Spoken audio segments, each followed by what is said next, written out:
Hello hi నమస్తే నేను మీ కామగల నరేష్ నేటివ్ India TV channel coordinator Prakash Rathod మనతో ఉన్నారు. మారుమూల గ్రామం నుంచి వచ్చినటువంటి ప్రకాష్ రాథోడ్ సార్ గారు మనతో ఉన్నారు. గిరిజనులకు సంబంధించినటువంటి సమస్యలు గాని వారు సమస్యలను ఎదుర్కొన్నటువంటి సమస్యలు మన స్టూడియోలో మనతో చెప్పడానికి రెడీ ఉన్నారు. అన్న నమస్తే అన్న. ఈరోజు అందరికీ నమస్కారం. నాకు ఈ స్టూడియోకు ఆహ్వానించినందుకు నేటివ్ ఇండియా టీవీ యజమానానికి అదేవిధంగా ప్రేక్షకులందరూ కూడా నమస్కారం తెలియజేస్తా ఉన్నా. చాలా సంతోషకరమైన విషయం. ఎందుకంటే ఈ దేశ మూలవాసులమైనటువంటి మనలాంటి వాళ్ళకు, మాలాంటి యువకులకు, అదేవిధంగా ఉద్యమకారులకు ఒక వేదికగా ఈ దేశవ్యాప్తంగా, ఓన్లీ తెలంగాణ రాష్ట్రం కాదు, దేశవ్యాప్తంగా అనేక భాషల్లో అదేవిధంగా అనేక ప్రాంతాలకు చెందినటువంటి వారికి కూడా ఇది రాబోయే రోజుల్లో ఒక వేదిక కాబోతుంది. కాబట్టి మాలాంటి యువకులకు ఆహ్వానించినందుకు చాలా సంతోషం. ఏదైతే మీరు చెప్పినట్టు నిజంగా గిరిజన సమస్యలు ఈ దేశవ్యాప్తంగా అదేవిధంగా రాష్ట్ర వ్యాప్తంగా చాలా సమస్యలు ఉన్నాయి. ఆ సమస్యల మీద మా పోరాటాలు జరుగుతూ ఉన్నాయి. కానీ మేము నిజంగా ఒక పేద మధ్యతరగతి కుటుంబం పుట్టినటువంటి వ్యక్తులము. అదేవిధంగా అక్కడ హాస్టల్ సమస్యల మీద తర్వాత సంగారెడ్డికి వచ్చిన తర్వాత మాకు చాలా మంది మిత్రులు వచ్చినప్పటికీ కొంత ఉద్యమకారులు వీరన్న లాంటి అదేవిధంగా వీరన్న లాంటి చాలా మంది మాకు కలిసి వాళ్ళతో తోడై అనేక ఉద్యమాలు, తెలంగాణ ఉద్యమాలు చేసినాం. తెలంగాణ రాష్ట్రం సాధించుకోవాలని చెప్పేసి ఒక ఆశయంతో వచ్చినాం. తెలంగాణ రాష్ట్రం వచ్చింది. ఇప్పుడు ఉన్నటువంటి పరిస్థితిలో గిరిజనుల యొక్క సమస్యలు ఏ ప్రభుత్వాలు వచ్చినా, ఏ రాష్ట్రంలో చూసుకున్నా ఆ సమస్యలు అనేవి అట్లనే ఉండిపోతున్నాయి. ఇప్పటికే 75 సంవత్సరాలైంది ఈ దేశంలో. 75 సంవత్సరాల భారతదేశంలో ఆజాదీకి అమృతోత్సవం అని చెప్పేసి జరుగుతా ఉంది. అదేవిధంగా అనేక రకాలుగా తిరంగ జెండాలు మేము జాతీయ స్థాయిని, అదేవిధంగా ఈ దేశ భక్తులం అనేది మేము చాలా ఎక్కువ, అంటే అన్ని కులాల కన్నా ఎక్కువ దేశభక్తి మాకే ఉంటది. అన్ని దేవుళ్లకు, ఈ దేశంలో ఉన్నటువంటి దేవుళ్లకు చాలా మంది ఒక్కొక్క కుల దేవతలు పెట్టుకుంటారు. కానీ మా లంబాడి సోదరులకు, ఎస్టీలకు కుల దేవతలు అనేది అన్ని దేవుళ్ళు కూడా మాకు సమానమే. కానీ ఈ దేశంలో 75 సంవత్సరాలుగా మాకు తాండా నుంచి గ్రామానికి వెళ్ళాలంటే రోడ్డు అనేటువంటి విస్తృతమైన పరిస్థితిలో మేము ఉన్నాం. అంటే ఈ దేశంలో మేము ఉన్నామా లేమా, ఈ దేశం మాదా కాదనే ఒక సమృద్ధంలో మా లంబాడి గిరిజన బిడ్డలు అట్లా ఉన్నారు.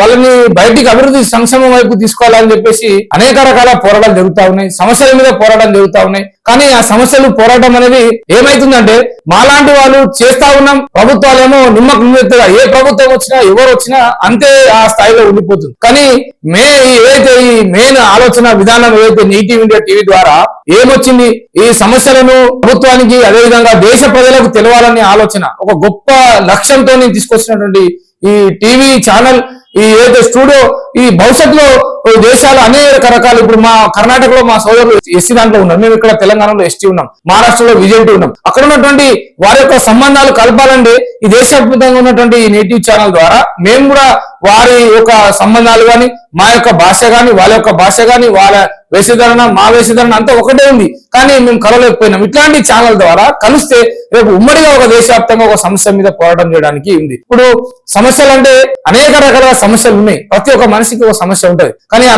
సమస్యకు పరిష్కారం కూడా ఉంటది. ఆ పరిష్కారం వైపు ఏదైతే అభివృద్ధి వైపు, సంక్షేమం వైపు పోవాలని చెప్పేసి ఆలోచన ఉంది. ఆ ఆలోచన వైపు మేము తీసుకెళ్లాలని అనుకుంటున్నాం. ఏదైతే ఈ 75 సంవత్సరాలుగా అభివృద్ధి జరగలేదో ఇప్పటికైనా అభివృద్ధి చేస్తారా లేకపోతే చేయరా, ఏదో ఒకటి తేల్చి చెప్పేస్తే, లేదంటే స్వయంగా మేమే ఒక రాష్ట్రాన్ని కానీ లేదంటే ప్రాంతాన్ని కానీ అభివృద్ధి చేసుకునే విధంగా మేమే ఒక ముందడుగు వేయాలని చెప్పేసి ఆలోచనలో ఉన్నాం. ఈ భవిష్యత్తులో ఇలా మా సమస్యల మీద చెప్పడానికి, అదేవిధంగా ఏదైతే మా గురు, ఆధ్యాత్మిక గురు మా సంత్ సేవాలాల్ మహారాజ్ ఉన్నాడు. ఆయన అనేక ప్రాంతాల మీద వేరే ప్రాంతాల్లో అనేక దగ్గర తిరిగి మా గిరిజనులకు జాగృతం చేసింది. ఏమన్నాడు, మీరు మద్యపానానికి బానిస కాకండి, మీరు దొంగతనానికి చేయకండి. అప్పుడు మేమేం ఆదాని అంబానీ, అదేవిధంగా ఏదైతే నీరవ్ మోడీ, లలిత్ మోడీ, డొంగరే బాబా, ఆసాం బాబా అట్లాంటి బాబాల్లాగా మేము దొంగతనం చేయలేము, మేమేం చేయలేదు. ఓన్లీ తిండి కోసం. నాకు ఆ రోజు నిజంగా మేము మా రక్త సంబంధాలు ఎవరున్నారంటే ఆ రోజు గొల్లకుర్మ సోదరులు ఉన్నారు. వాళ్ళ యొక్క గొర్రెలు ఎక్కువచ్చి తిన్నాం, కానీ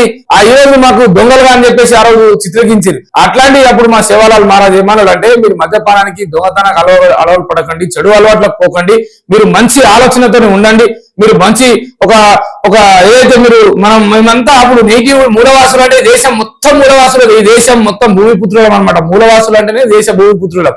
ఈ భూమి మనది కాబట్టి ఏం చేసిరు, మొత్తం ఆవులకు మరే మేకలకు మేపుకుంటా అంతా తిరిగేటోళ్ళు. అయితే సేవాలాల్ మహారాజ్ ఏమంటే, మీరు ఎక్కడో ఒకరు తిరగకండి, ఇట్లా వలసలకు వెళ్ళకండి, అక్కడే ఒక స్థిర నివాసం ఏర్పాటు చేసుకోండి, అక్కడే తాండలు ఏర్పాటు చేసుకోండి, అక్కడే ఉండండి అని చెప్పేసి మాకు హేతు బోధన చేసిండు.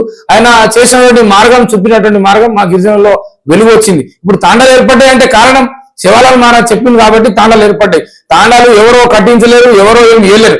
కానీ ఆయన చెప్పినటువంటి మాటలు కట్టుబడి ఇక్కడే పని చేసుకున్నారు. ఆ రోజు భూములు ఎవరికి లేవు, ఈ దేశం మొత్తం మనదే, ఈ వ్యవస్థ అంతా మనదే, ఇదంతా ఎంత దుంతే అంతా మనది, ఎక్కడ పోవాలన్నా మనదే ఉండేది. కానీ ఈ రోజు ఏమైంది, ఆ రోజు శివలాల్ మహారాజ్ చెప్పడం వల్ల మా తాండా అంతా ఏర్పరుచుకున్నాం. మేమే ఒక దగ్గర వేరే ప్రాంతం నుంచి ఇక్కడ వచ్చినాం, మా తాత ఇంకో తాత అక్కడ ఉన్నాడు, అట్లా తాళ్ళ దగ్గరికి వెళ్ళిపోయినాం.